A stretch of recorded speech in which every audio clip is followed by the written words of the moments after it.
গরম ভাতে বিড়াল বেচা। গরম ভাত হলে মালিকের ভালো লাগে খাইতে, কিন্তু বিড়ালের যে মুখ পুড়ে।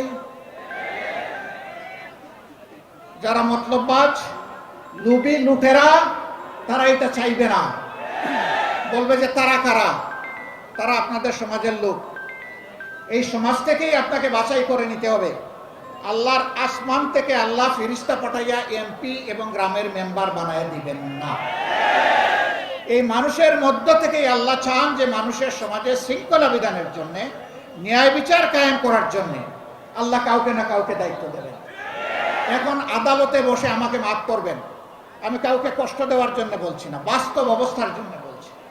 আদালতে বসে একজন বিচারক যদি ঘুষ খান, আদালতে বসে কোনো বিচারক যদি বলে আমি শপথবদ্ধ রাজনীতিবিদ, তাহলে তার কাছে কি ন্যায় বিচার পাওয়া যাবে? যাবে না। আমরা কোনো শপথবদ্ধ রাজনীতিবিদকে আদালতের বিচারক হিসাবে দেখতে চাই না। বাংলাদেশ জামাতে ইসলামিক কমিটেড 15.5 বছর ইতিহাসের বর্বরতম নির্যাতন চালানো হয়েছে জামাতে ইসলামের উপর।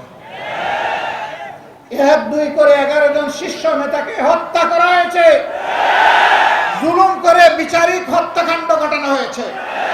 তার সর্বশেষ দুঃখজনক ঘটনার শিকার হয়েছেন আমাদের কলিজার টুকরা আল্লামা দেলাওয়ার হোসেন সাঈদ।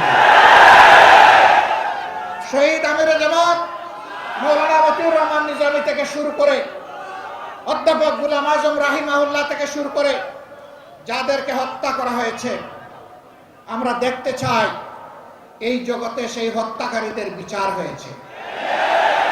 হত্যার পরিকল্পনাকারী, মাস্টারমাইন্ড, হত্যা বাস্তবায়নকারী, আদালতে বসে যারা দুষ্ট রায় দিয়েছে তারা, যারা মিথ্যা সাক্ষী দিয়েছে তারা, ইনভেস্টিগেশন করতে গিয়ে যারা নাটক বানিয়েছে তারা, এদের কেউ যেন সেই অপরাধ থেকে রেহাই না পায়।